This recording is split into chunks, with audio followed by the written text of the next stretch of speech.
하나님 말씀 같이 봅니다. 에베소서 5장 13절에서 21절까지 우리 하나님 말씀 한번 같이 한 절씩 교독하겠습니다. 그러나 책망을 받는 모든 것이 빛으로 나타나니 나타나지는 것마다 빛이니라. 그러므로 이르시기를 잠자는 자여 깨어서 죽은 자들 가운데서 일어나라. 그리스도께서 내게 빛이시리라 하셨느니라. 그런즉 너희가 어떻게 할 것을 자세히 주의하여 지혜 없는 자 같이 말고 오직 지혜 있는 자 같이 하여 세월을 아끼라. 때가 악하니라. 그러므로 어리석은 자가 되지 말고 오직 주의 뜻이 무엇인가 이해하라. 술 취하지 말라. 이는 방탕한 것이니 오직 성령의 충만을 받으라. 시와 찬미와 신령한 노래들로 서로 화답하며 너희의 마음으로 주께 노래하며 찬송하며 범사에 우리 주 예수 그리스도의 이름으로 항상 아버지 하나님께 감사하며 21절 우리 합독하겠습니다. 그리스도를 경외함으로 피차 복종하라. 아멘. 아멘. 오늘도 하나님 앞에 예배드리는 우리 모든 성도들에게 하나님의 은혜가 있기를 주의 이름으로 축원합니다.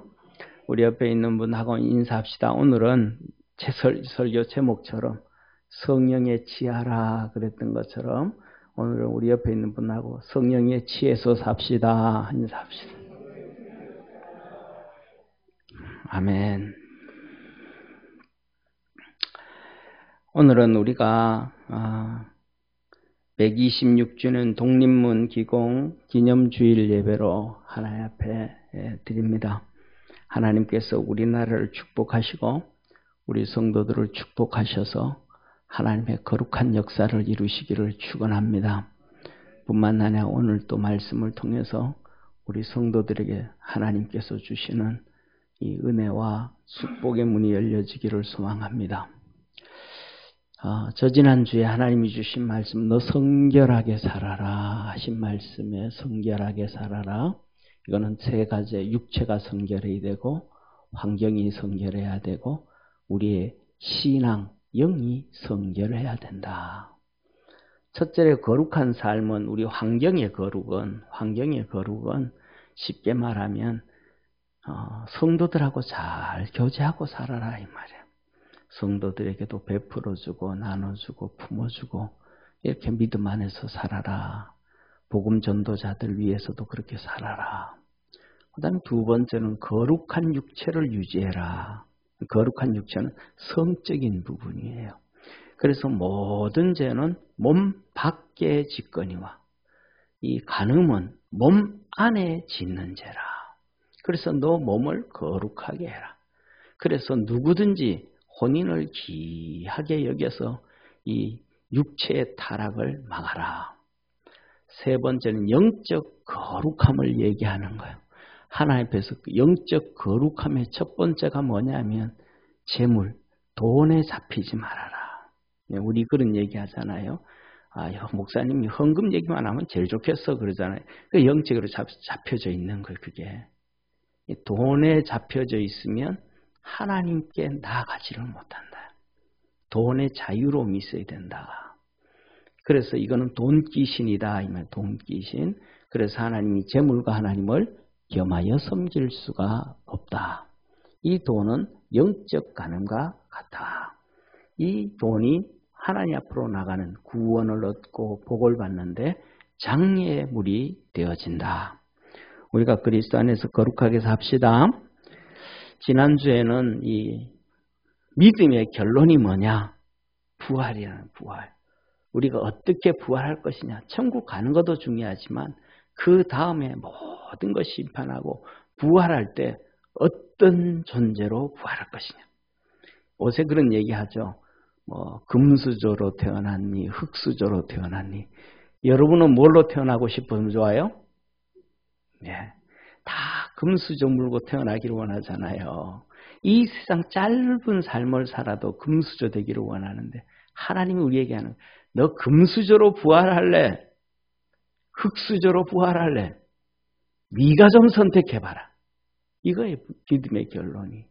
그래서 하나님께서 우리에게 하시는 말씀이 너가 생각이 다르고 네 생각과 다르고 지식이 다르고 방법이 달라도 하나님 말씀 제발 좀 받아들여라. 용납해라. 받아들여라. 그래야 너 흙수저가 아니고 금수저로 부활할 수 있다. 두 번째, 주의 종들의 사역에 동참해라. 관심 두지 말고 그냥 잊어버리고 그렇게 하지 말고 기도로 동참하고 마음으로 동참하고 사역에 동참해야 금수저로 부활이 된다.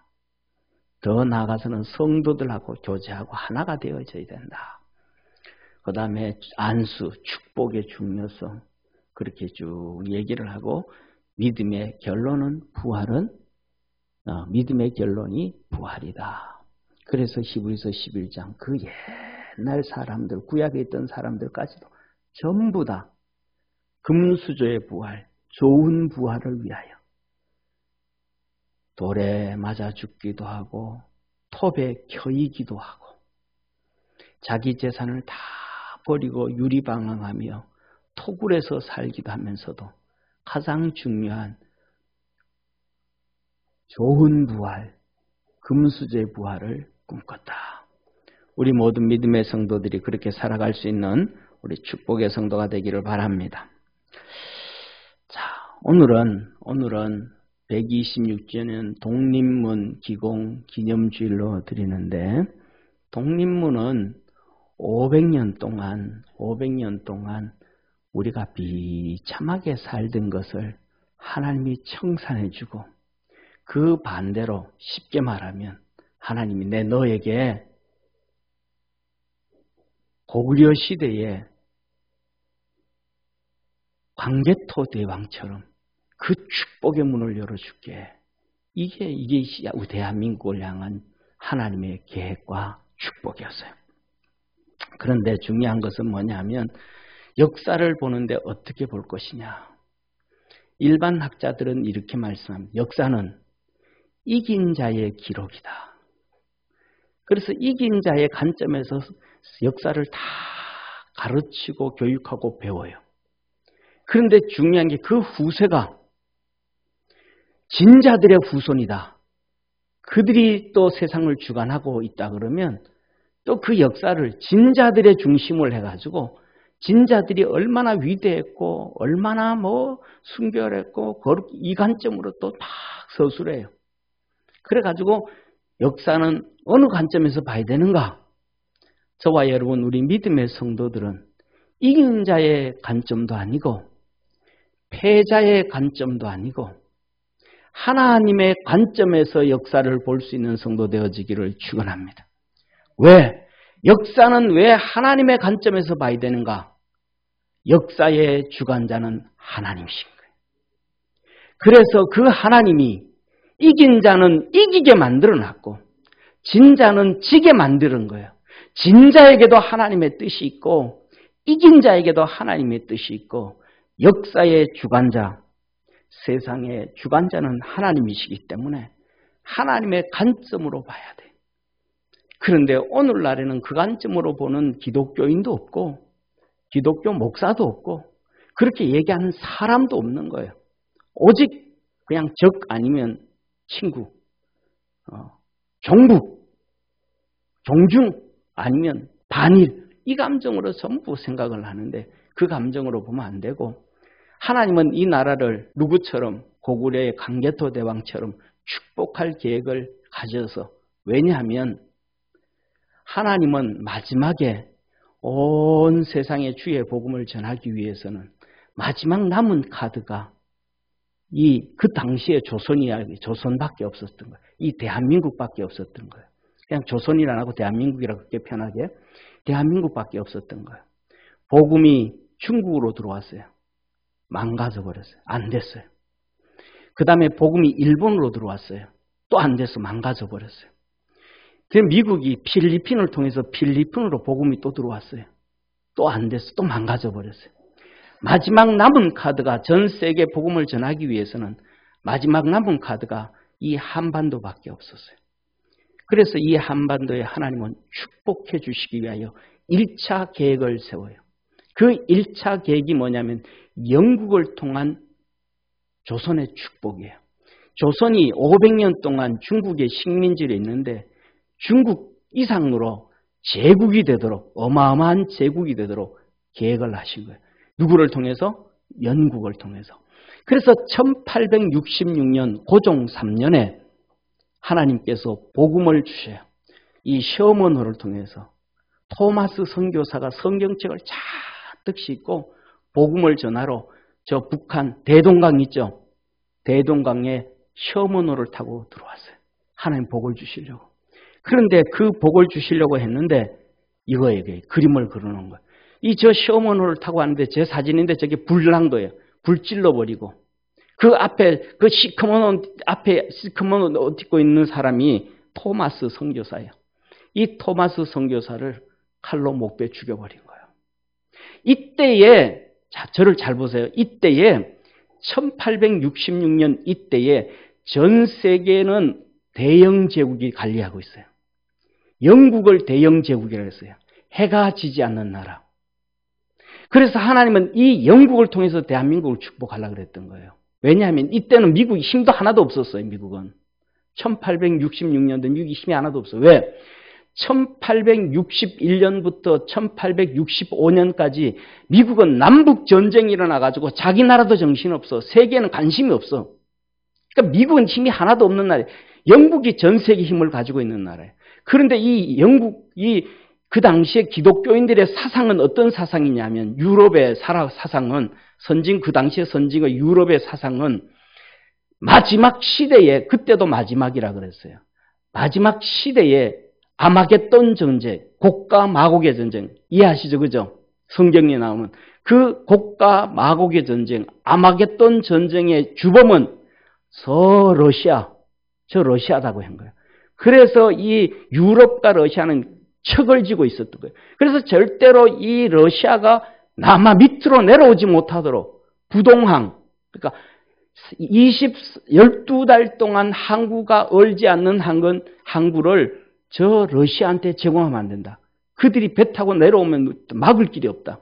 그래서 서쪽은 다 막았어요. 근데 동쪽으로, 그런 서쪽을 막고 나니까 러시아가 동쪽으로 오는 거예요. 그래서 블라디보스톡이잖아요. 블라디보스톡이 뭐예요? 동쪽을 점령하라. 러시아가 서쪽으로는 안 되니까 동쪽으로 오는 거예요. 그래서 블라디보스톡이 동쪽을 점령해라. 이 아시아 이쪽을 점령해서 내려와라. 그래서 이걸 막으려고 한 거예요. 그래서 하나님은 이 대한민국을 키워서 러시아를 막고 복을 주시려고 쉽게 말하면 그렇게 일을 계획을 하죠. 그럼 나중에 우리 뭐냐면 일본이 만주 점령하고 몽골까지 점령했잖아요. 그리고 저 남쪽으로 가면 지금 미얀마, 버마까지 점령했잖아요. 하나님이 우리를 그렇게 주시려고 계획을 세웠는데 이게 안 된 거예요. 왜? 저기에 있는 복음과 함께 하나님은 복을 주시는데 셔먼호 불사르고 토마스 선교사 죽이고 그리고는 이때 영국이 군함을 보내요. 이 조선에 군함을 보내서 여기입니다. 거문도로 조그마한 섬 거문도에 정박을 해요. 거문도에 정박을 해가지고 이 조선에다가 이 거문도 좀 빌려줘라. 이 거문도만 우리가 딱 자리 잡고 있으면 저 러시아는 절대로 못 내려온다. 이걸 막아야 되니까 거문도를 우리에게 다른 데는 다 침공하잖아요. 그래서 홍콩도 집어삼켰잖아요. 영국이. 근데 이 거문도를 집어삼키지 않고 우리에게 빌려줘라. 빌려주는 조건이 너희들이 원하는 대로 다 해줄게. 뭐 돈을 요새로 말하면 국방비 600조 내라. 줄게. 대영 제국이라 돈 부족한 게 없으니까. 다 줄게. 뭐든지 다 줄게. 그런데 조선이 노했어요. 그래서 2년 동안 저기에서 영국 해군이 머물다가 죽은 사람 무덤이 아직도 저기 있는 거예요.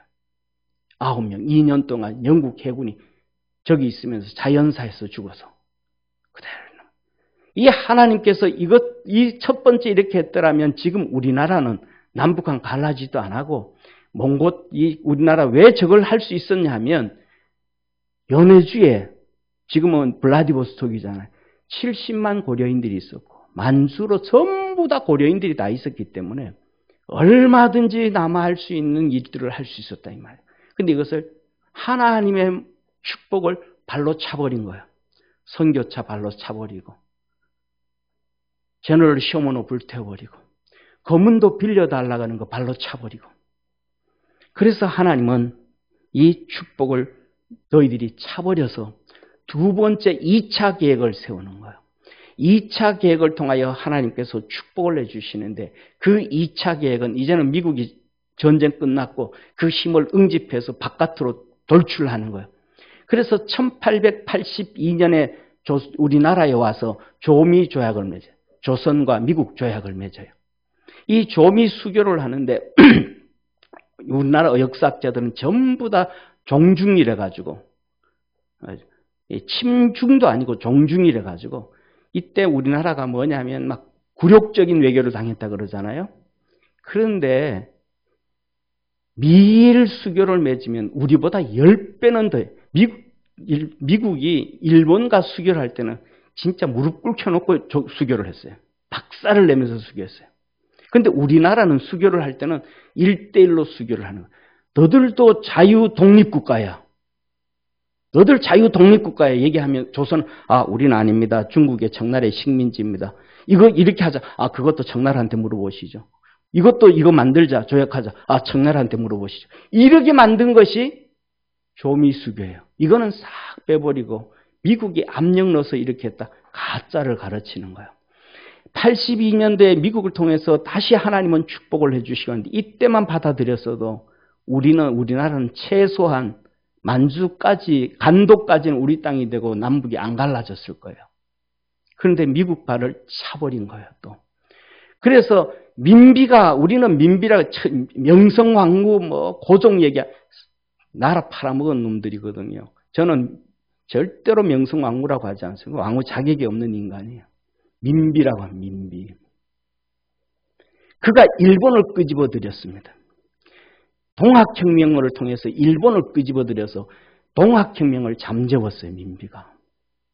그리고 난 다음에 동학혁명이 잠재고 난 뒤 일본이 우리 정부에 관여를 해서 갑오개혁을 시작합니다. 종들의 종제도를 폐지하고 경제개혁을 일으켜가면서 이 갑오개혁을 일본의 영향으로 하게 되어지니까 이러다가는 안 되겠다 싶어서 다시 중국을 끄집어들인 게 민비예요. 그래서 이 한반도에서 청일전쟁이 일어납니다. 1896년 9월부터 1896년 5월까지. 그래서 민비가 일본을 데려왔다가 다시 청나라하고 손잡는 바람에 그 청일전쟁 중간에 민비가 일본 군들에 의해서 죽임을 당합니다. 이때 전쟁 중에 우리가 조미 수교를 했잖아요. 그러면 고종이 미 대사관으로 가야 되는데 미 대사관으로도 가지 않고 러시아 대사관에 가가지고 2년 통치를 합니다. 그걸 아간파천이라 그러죠. 그래서 1896년 5월 달에 일본이 청일전쟁에서 이기고 나니까 11월 달에 11월 21일 날 오늘 얘기하는 이 독립문 기공식을 하는데 그 전에 미국 시민으로 있던 서재필을 불러서 독립문을 세워라 라고 얘기합니다. 이 독립문은 이제 우리가 500년 동안 중국의 식민지에서 이제 독립이 아니다. 이 독립은 뭐예요? 이성계로부터 시작된 거예요. 이성계가 한 얘기가 첫 번째, 작은 나라는 큰 나라를 침공할 수 없다. 그래서 위화도 해군을 한 거예요. 중국을 섬기기 위해서 억불 숭유 정책을 한 거예요. 불교를 멸시하고 중국의 공자로부터 온 유교를 숭상하게 된 거예요. 중국을 섬기기 위해서.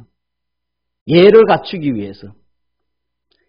그 이성계의 뜻을 받들어서 이방원이가 제일 왼쪽에 세운 것이 영은문이에요. 우리나라 조선 드라마를 조선을 막 띄우는 사람들 있죠. 그 사람들 전부 다 종중 세력들이라고 저는 봅니다. 왜냐하면 조선을 띄워야 되니까. 그래야 종중이 되니까. 그 드라마에 보면 우리나라는 왕이 중국 사신이 오면 왕궁에서 맞이하잖아요. 아니요. 저게 영은문이 증거예요.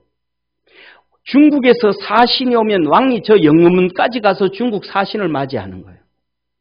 중국 사신이 갈 때는 저 영은문에 가서 중국 사신을 배웅하는 거예요. 종이니까. 그래서 세사책공인이 뭐니부터 전부 다 중국의 허락을 받고 오는 거예요. 저 영어문을 이방원이가 이성계의 그 정신을 받아서 이방원이가 만든 거예요. 500년 동안 중국의 식민지랑. 그래서 고종이 서재필이를 통해서 저 독립문을 세우라고 할 때에 그 기초는 프랑스의 개선문과 영향을 받아 개선문처럼 만들어라는 거예요. 개선문, 프랑스의 개선문. 그래서 프랑스의 개선문처럼 독립문을 저 독립문 앞에 큰 비석 2개 있죠, 그죠? 저게 바로 영어문 기초석이에요. 저게 왼쪽에 있는 영어문 있잖아요. 그 반이 돌멩이 기초석이잖아요. 그게 그대로 있는 거예요, 지금까지. 이방원이가 세워놓은 그 기초석이. 그 위에는 나무는 헐어버렸고. 그런데 역사를 뒤집게 하려고 그 전에 문재인 대통령은 3.1절 나가서 저기 가서 독립문 행사를 3.1절 행사.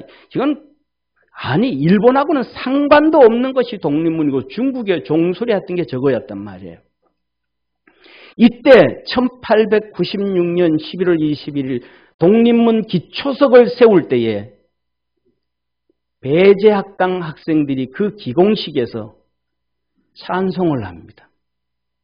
그 찬송을 했던 것이 우리 선조들이 불렀던 찬송가 14장 동해물과 백두산이 마르고 닳도록 대한사람 대한으로 길이 보선하세. 하나님이 보호하사 대한사람 대한으로 길이 보전하세. 할렐루야. 이게 뭐예요? 애국가가 아니고 찬송가였어요. 찬송가. 조선시대에 하나님께서 너들을 축복해 주는데 무엇으로? 대한으로. 그래서 이 개선문을 세우면서 고종이 그때서야 또 선포를 했어요. 우리는 조선 아니다. 중국 식민지 조선 아니다. 이제는 우리가 대한제국이다. 할렐루야.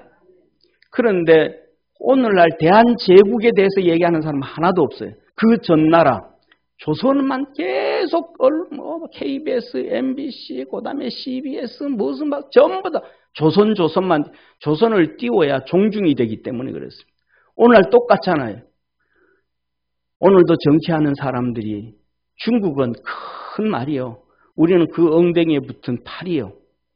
중국은 큰 산이요. 태산이요. 우리는 조그만한 산이요. 전부 이렇게 하나님의 축복을 발로 다 차버리는 시대에 살아가는 거예요. 사랑하는 성도님, 이렇게 하나님께서 미국을 통해서 2번째 축복을 주려 하셨던 것도 이 대한민국 발로 차버린 거예요. 그래서 어쩔 수 없이 하나님께서 계획하신 것이 일본을 통한 축복이에요. 방법이 없었으니까. 그래서 미국과 영국이, 그 당시는 영국이 가장 셌으니까 영국이 일본을 손잡은 거예요. 우리 대한민국 조선을 손잡지 못하고 일본을 손잡은 거예요. 그래서 일본한테 해군도 가르쳐주고 그 다음에 함대도 가르쳐주고 해군도 가르쳐주고 모든 것 다 가르쳐주는 거예요. 그래서 나중에 우리가 잘 알죠. 러일 전쟁이 일어날 때 일본이 함정이 러시아 함정을 물리치고 이겼잖아요. 전부 다 영국으로 받은 거예요. 그거 우리가 받아야 될 건데 우리가 가져야 될 것을 일본이 다 가져가 버린 거예요. 그리고 일본이 우리를 먹고 만주를 통해서 다 이 넓은 일본이 점령했던 시대를 제국이 됐던 것을 대한민국이 가져야 되는데 그걸 다 발로 차버린 거예요. 그래서 하나님은 어쩔 수 없이 일본을 통해 가지고 하나님은 우리에게 이 축복의 문들을 열어주신 거예요. 그래서 일본이 들어와 가지고 갑오개혁을 통해서 종제도 폐지하고, 왜 종이 없어야 나라는 발전하는 거예요. 할렐루야. 나라 국민 반이 전부 종인데 어떻게 나라가 발전하겠어요? 농어촌 산업화가 이루어지기 시작하는 거예요. 여러분들 시골 다니다가 보면 저수지 많죠, 그죠? 그 저수지들이 90% 전부가 일제시대에 만들어진 거예요. 그때부터 농토가 발달되어지기 시작하는 거예요. 그 다음에 언어개혁이 시작된 거예요. 오늘날 우리가 얘기하는, 예를 들면 교회라는 단어, 정치라는 단어, 국제화라는 단어, 민주주의라는 단어, 이런 모든 단어들이 일본에서 만든 단어예요. 우리나라가 일본 식민지 때 우리가 일본 걸 그대로 받아들여서 언어 계획이 다 되어진 거예요. 그러면서 우리나라가 세계화의 밑거름이 되어지기 시작했다는 사실을 기억하기를 바랍니다. 그리고 이제 우리가 토대가 되어지고 난 다음에 1945년 강복을 한 거예요. 강복을 하고 난 다음에 우리나라 국민들한테 종이를 나눠주면서 앙케이트 조사를 했어요. 공산주의가 좋습니까? 싫습니까? 민주주의가 좋습니까? 싫습니까? 당신은 민주주의 좋아합니까? 공산주의 좋아합니까? 뭐 좋아합니까? 쭉 써서 해놨어요. 그 앙케이트 조사에 78%가 이 대한민국 국민들이 공산주의 좋습니다. 그랬어요. 78%가 공산주의 좋습니다.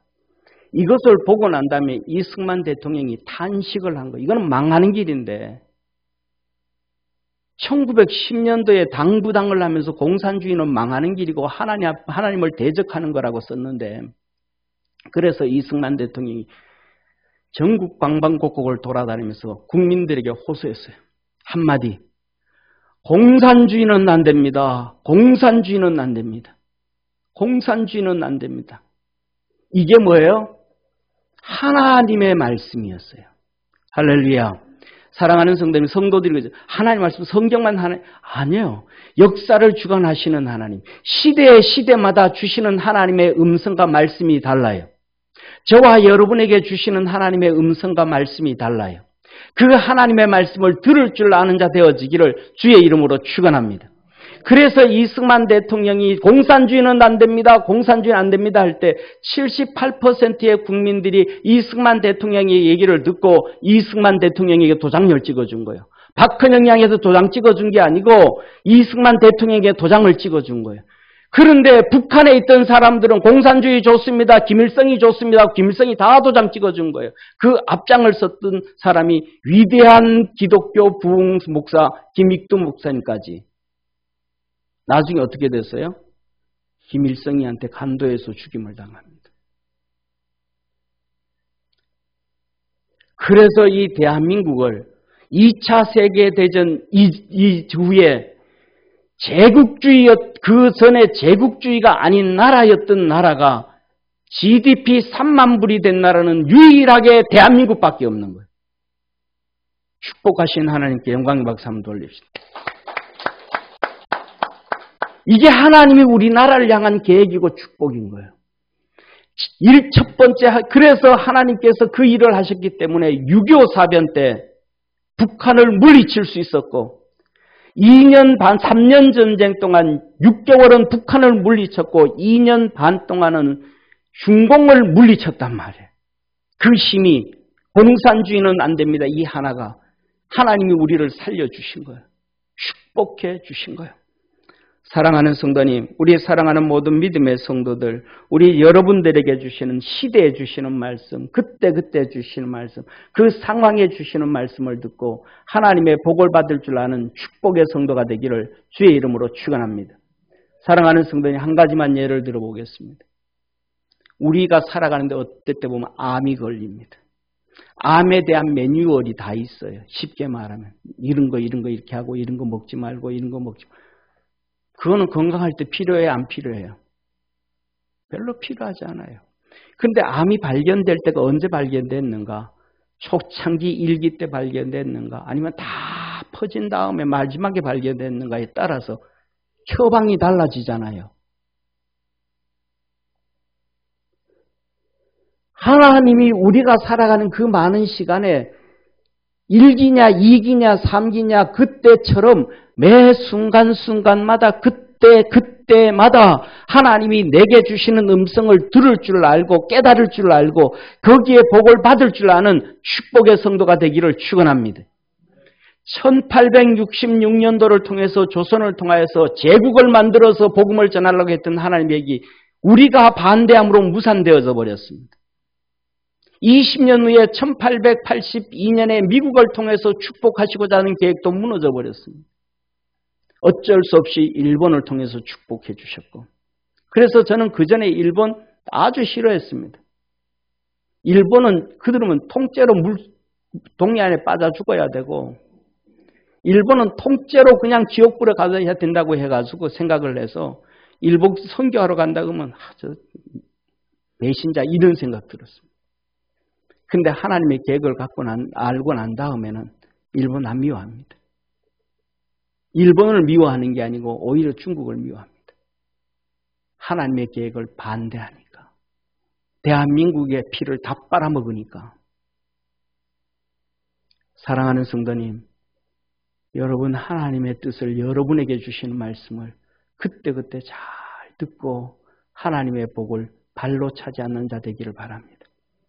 대한민국은 1866년에 영국을 통해서 축복하는 걸 발로 차고 1882년 미국을 통해서 하는 축복을 발로 차고 그러나 마지막 1945년 이승만 대통령을 통하여 주시고자 하는 축복을 받아들였더니 대한민국은 3만 불의 나라가 되었고 할렐루야. 기독교인이면서 불구하고 김일성이를 받아들인 공산주의를 받은 기독교인들은 80% 이상이 순교를 당하였고 20%는 지하에서 지금도 신음하고 살아가고 있는 거예요. 하나님의 뜻을 잘 시대 때마다 시간마다 주시는 하나님의 음성을 잘 듣고 하나님의 복을 받는 축복의 성도가 되기를 바랍니다. 그래서 하나님은 오늘 우리에게 이렇게 말씀을 하셔요. 지혜자가 되어라. 지혜자가 되어라. 너희는 열매 없는 어둠의 일에 참여하지 말고 열매 없는 축복 없는 일에 참여하지 말고 도리어 책망하라. 저희의 은밀히 행하는 것들은 말하기도 부끄러움이니라. 그러나 책망을 받는 모든 것이 빛으로 나타나나니 나타나지는 것마다 빛이니라. 이러므로 이르시기를 잠자는 자여 깨어서 죽은 자들 가운데서 일어나라. 그리스도께서 내게 빛이시리라 하셨느니라. 그런즉 너희가 어떻게 할 것을 자세히 주의하여 지혜 없는 자 같이 말고 오직 지혜 있는 자 같이 하여 세월을 아끼라. 때가 악하니라. 그러므로 어리석은 자가 되지 말고 오직 주의 뜻이 무엇인가 이해하라. 하나님은 우리에게 세월을 아껴라. 때가 악하다. 어리석은 자가 되지 말고 주의 뜻이 무엇인가 발견하고 지혜 없는 자 같이 하지 말고 지혜 있는 자가 되어라. 그러면 세월을 아끼고 지혜 있는 자가 되어지고 주의 뜻을 발견하기 위해서는 어떻게 해야 될까요? 하나님은 우리에게 성령 충만하라 라고 말합니다. 18절에 한번 같이 읽습니다. 술 취하지 말라. 이는 방탕한 것이니 오직 성령의 충만을 받아라. 사랑하는 성도님, 성령의 충만 어떻게 한 겁니까? 쉽게 말하면 이렇게, 이건 말 뒤집어 보면 쉬운 거예요. 하나님이 성령 충만을 얘기하면서 뭐 하지 말라 그래요? 술 취하지 말라. 이 말을 다른 말로 하면 성령에 취해라. 옆에 있는 분하고 인사합시다. 성령에 취하십시오. 성령에 취하십시오. 이명철 집사님 술 좋아하셨어요? 네, 많이 마셨어요? 그럼 제가 하는 얘기가 틀렸는지 안 틀렸는지 좀 알려주세요. 저는 한 번도 안 먹어봐가지고 잘 몰라요. 사람들이 하는 얘기가 이렇습니다. 처음에는 사람이 술을 마신대요. 그러다가 좀 지나고 나면 술을 마신대요. 그리고 또 좀 지나다가 보면 술이 사람을 마신대요. 집사님 진짜예요? 네. 이게 뭐냐 하면 성령 충만의 모든 원리입니다.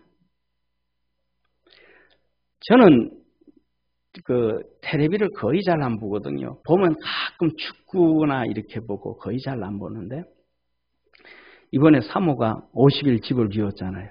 집에 들어가면 아무도 없으니까 이제 텔레비를 켜놔요.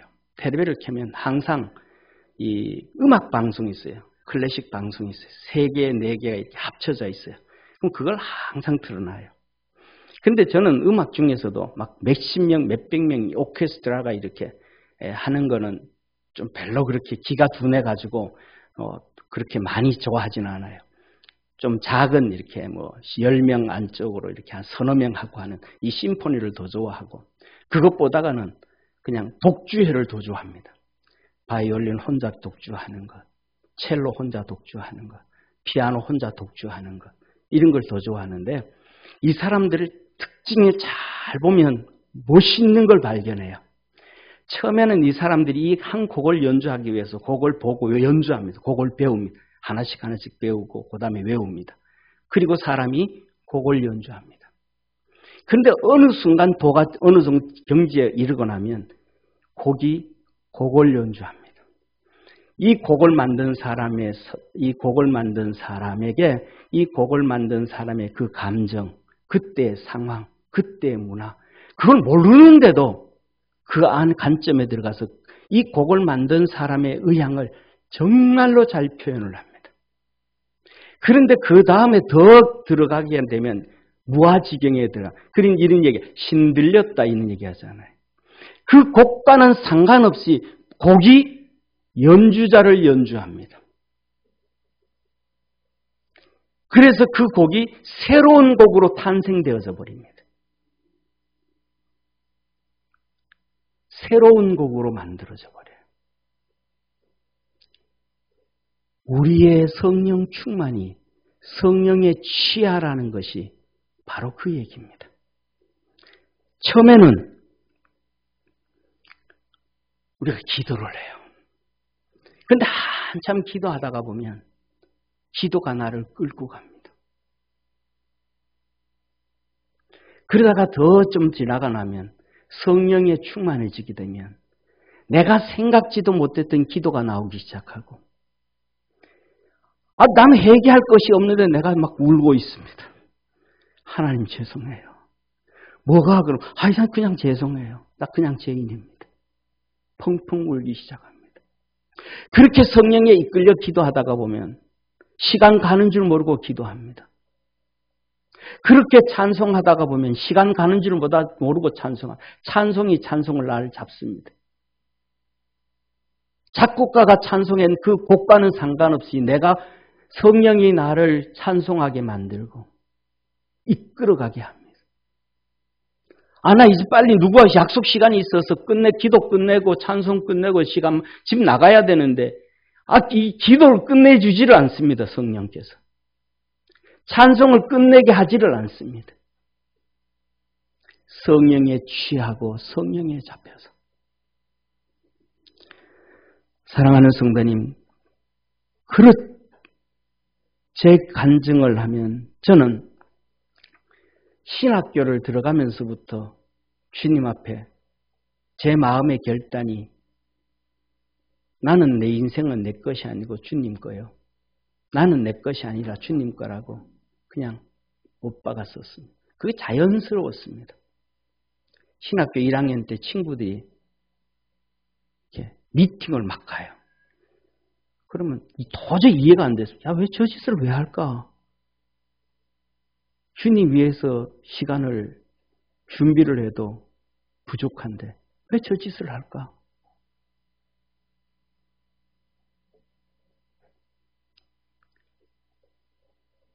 왜 저 짓을 할까? 왜 시간을 낭비할까?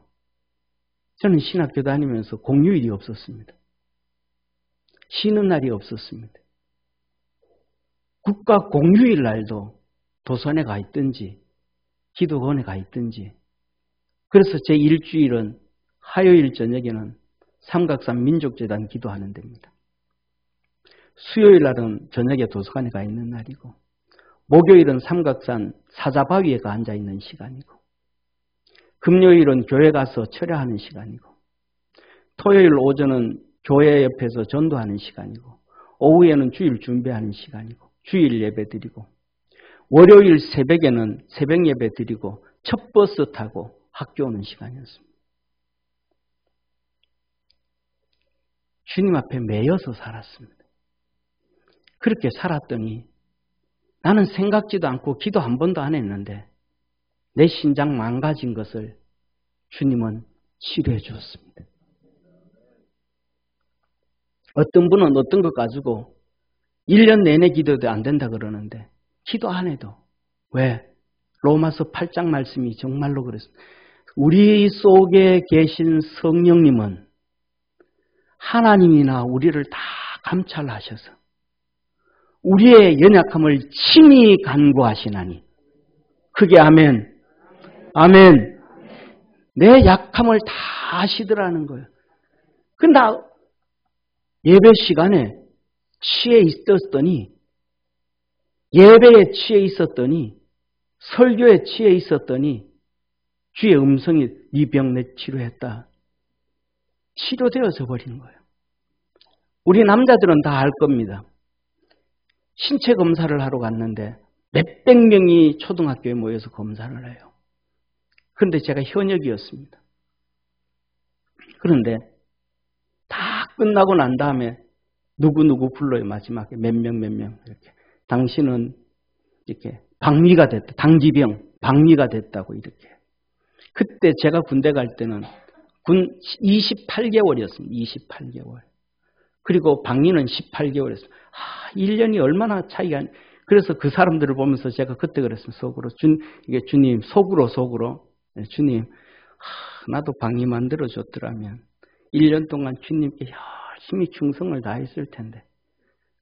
그리고 왔어요. 그때가 4월이었습니다.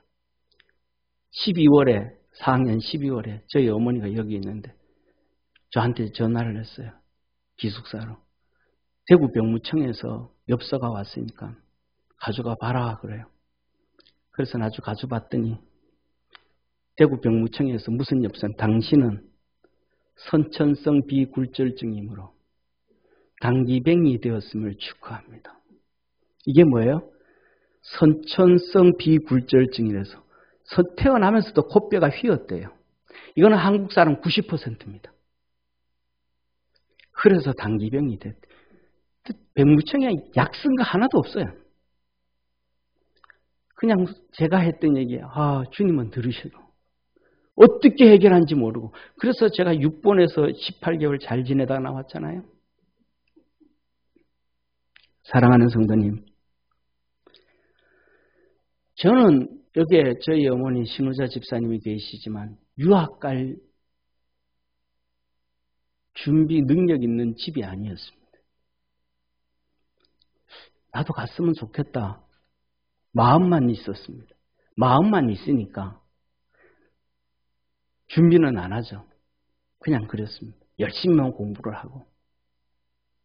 그리고 내가 꼭 하고 싶은 교회사를 공부를 했기 때문에 내가 가고 싶은 신학교는 있었습니다. 대학원을 마지막 끝나면서 정말 이 기말 시험을 치는데 저희 연사 목사님이 교무과장이었는데 그 목사님이 복도에서 시험 준비하는 많은 학생들이 빡빡하게 있는데 저보고 그래. 야 성걸아 너 뭐 할래? 졸업하고. 글쎄 할 게 없네요. 전도사 해야죠.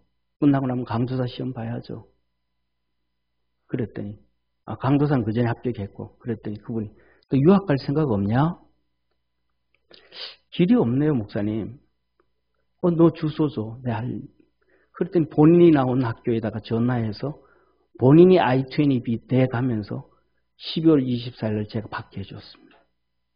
할렐루야. 제가 한 게 없어요. 근데 그분 해주신 것 가지고 내가 비자에 떨어졌어요. 미국 비자 못 받았거든요. 그 다음에는 대학원 원장 목사님이 I-20 품을 자기가 나온 학교에다 연락해줘서 받았습니다. 그래서 미국 갔어요. 미국 8월 8일 날 도착해서 한 달 안에 무슨 일이 났냐면 8일 8일 날 도착해서 한 일주일 만에 요새 우리나라 같은 이마트 있잖아요. 에브리데이 이마트 같은 거기에 알바를 했습니다. 8일째 된 날 출근을 했습니다. 그 전에 면접하고. 우리 애들이 미국 가서 보고 아빠 그건 기적이야. 아빠 그때 영어도 잘 못했잖아. 근데 그 기적이야. 저들 알바 구하고 뭐 해보니까 쉬운 일이 아니거든요. 미국 시민권 가지고 있어도. 그 한 달 안에 전도사로 취임을 받았어요. 그 한 달 안에 9월 달부터 개강이 시작되는 신학교에 헬라어 문법을 가르쳤고요. 12월부터는 다른 신학교에서 바울 신학을 가르쳐서 신학교 이쪽에서 강의한 강사료를 받아가지고 내가 미국 공부하는 이쪽 학교에 집어넣었습니다. 하나님의 역사예요. 성령의 역사예요. 그리고 난 다음에 4월 달에는 여기 말고 내가 어차피 왔으니까 내가 원하는, 내가 가고 싶어 했던 그 학교 한번 가보자 싶었어요. 그런데 하나님이 길을 열어주신 거예요. 미국에 있던 친구 목사님이, 저보다 선배 목사님이죠. 통화를 하는데 이런저런 얘기하는데 내가 원하는 그 교회 총장님하고 어느 날 만난다는 거예요. 그러니 기회 놓칠 수 없잖아요. 목사님 그때 나한테 꼭 전화해달라고. 그분하고 총장하고 통화를 꼭 해야 된다고. 그래서 그날 통화를 했어요. 기다리고 있다가. 그 총장님 보고 내가 진짜 그 학교 가고 싶은데 나 길이 없다. 방법이 없다. 나 도와줄 수 있겠냐. I-24 보내줄 수 있겠냐. 그랬더니 그 총장님이 보내주겠다는 거 쉬워하는 거예요. 그러면서 그냥 I-24이 날라와 버렸어요. 공짜로. 할렐루야. 그래서 옮겨가는데 미국에서요, 유학생들이 출연습 한다는 거는요, 정말로 어렵습니다. 가장 기본적인 것을 2개를 봅니다. 첫째로는 한국에서 매달마다 들어온 생활비가 들어와 있는가. 그 다음에 매 학기 때마다 등록금을 낸 그 등록금이 한국에서 들어와 있는가. 은행 영수증 스테이먼이 있어야 됩니다. 저는 미국에서 유학하면서 $1도 안 받았으니까 낼 수가 없죠. 그거 없으면 절대로 출연스퍼가 안 됩니다. 그 다음에 2번째는 너 이 학교에서 우리 학교로 오기 전에 유학생활 할 때 공부 열심히 했냐 안 했냐, 공부 잘했냐 안 했냐, 그 성적 증명서를 보내야 됩니다. 나는 아무것도 그냥 가서 얼마 안 됐기 때문에 아무것도 줄 게 없는 거, 이쪽에서 학위를 딴 것도 아니니까. 그 총장님을 통해서 그냥 하루아침에 그냥 훅 간 거예요. 저 먼저 유학 먼저 가 있던 사람들은 3년 동안 공부하고 학교 출연습하기 위해서 막 수십 개 학교에다가 막 보내고 이랬는데도 안 되는 거예요. 저를 얼마나 부러워했는지 아십니까? 그건 내 힘이 아니에요. 하나님 앞에 몸부림치고 달려갔더니 내 속에, 우리 속에 계신 성령님이 하신 일입니다. 할렐루야. 옆에 있는 분하고 인사 한번 합시다. 성령에 취해 봅시다. 성령에 취해 봅시다. 사랑하는 성도님, 하나님은 이렇게 일을 하시는 거예요.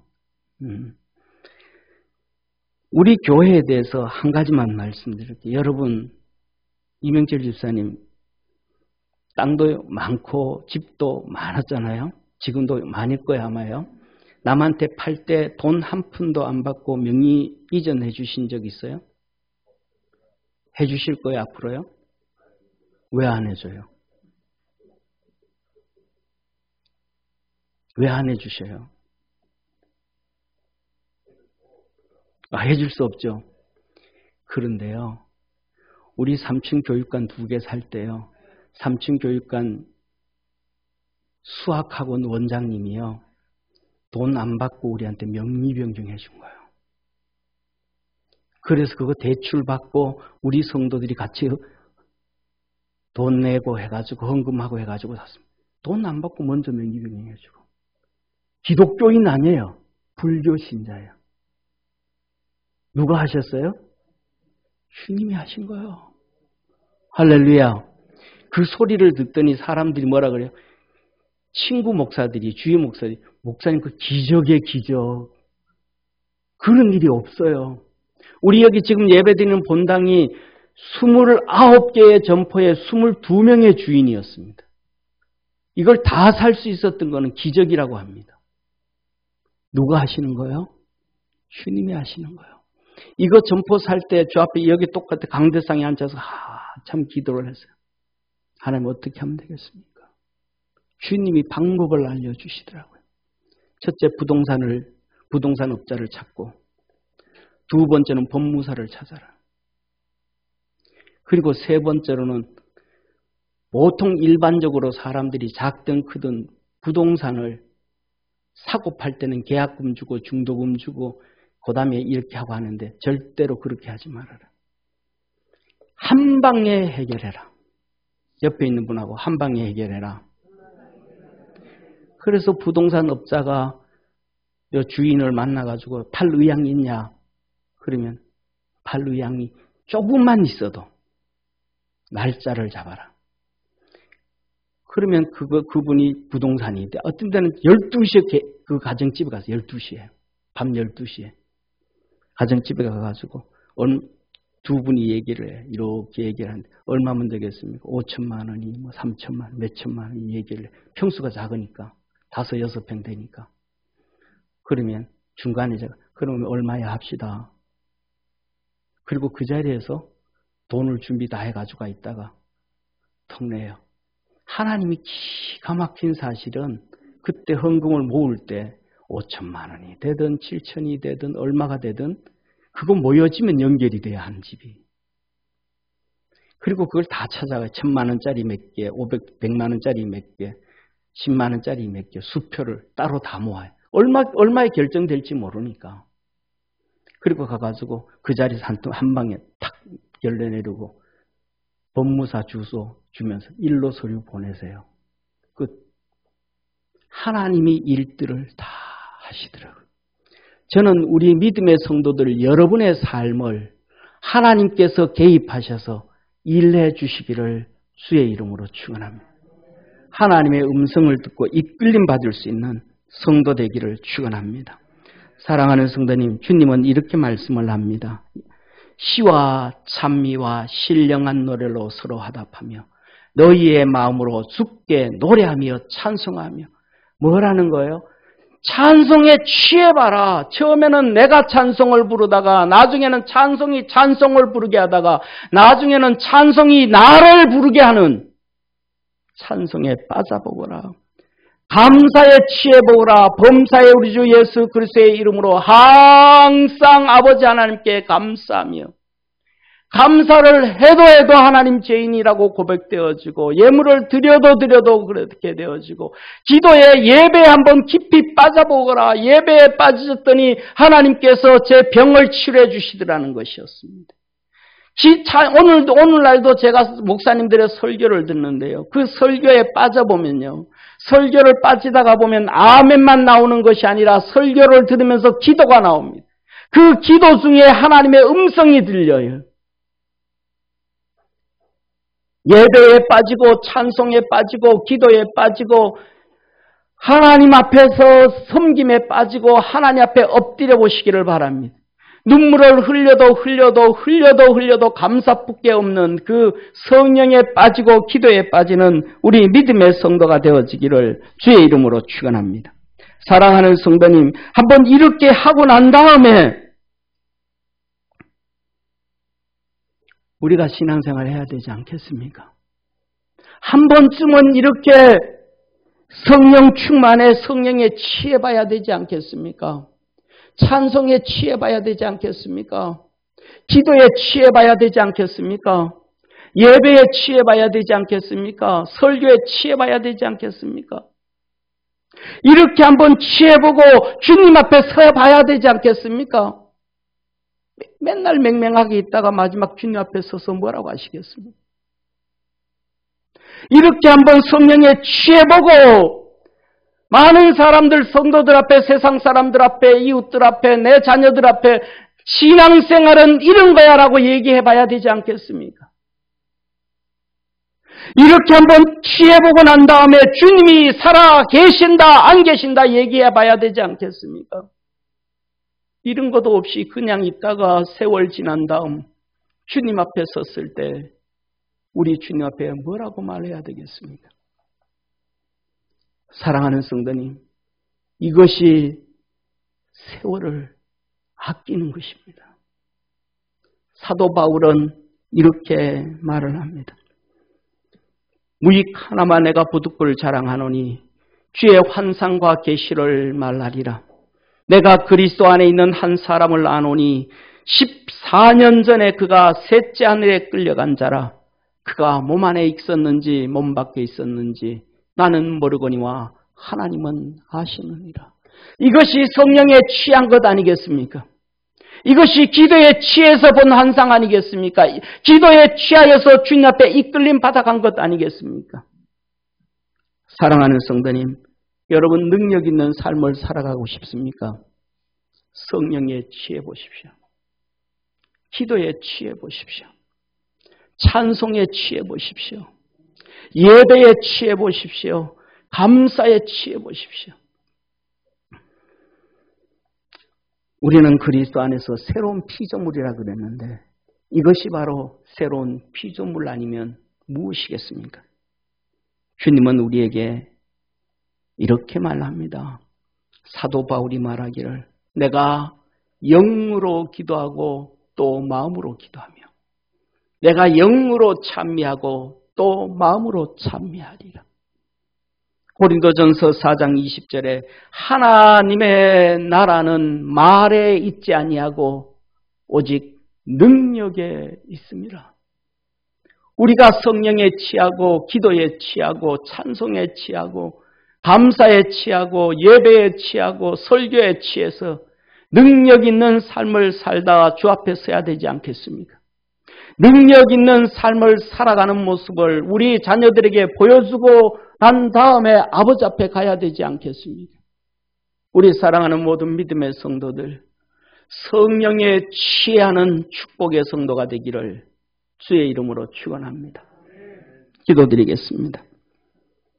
전능하신 하나님 아버지, 우리 사랑하는 성도들이 성령에 취하는 자 되기를 원합니다. 그래서 고백하기를 이것이 충만이구나. 이것이 감동이구나. 느끼게 하시고 깨닫게 하시고 하나님의 거룩한 역사 이루도록 축복하옵소서. 구원하신 예수님의 이름으로 기도드립니다. 아멘.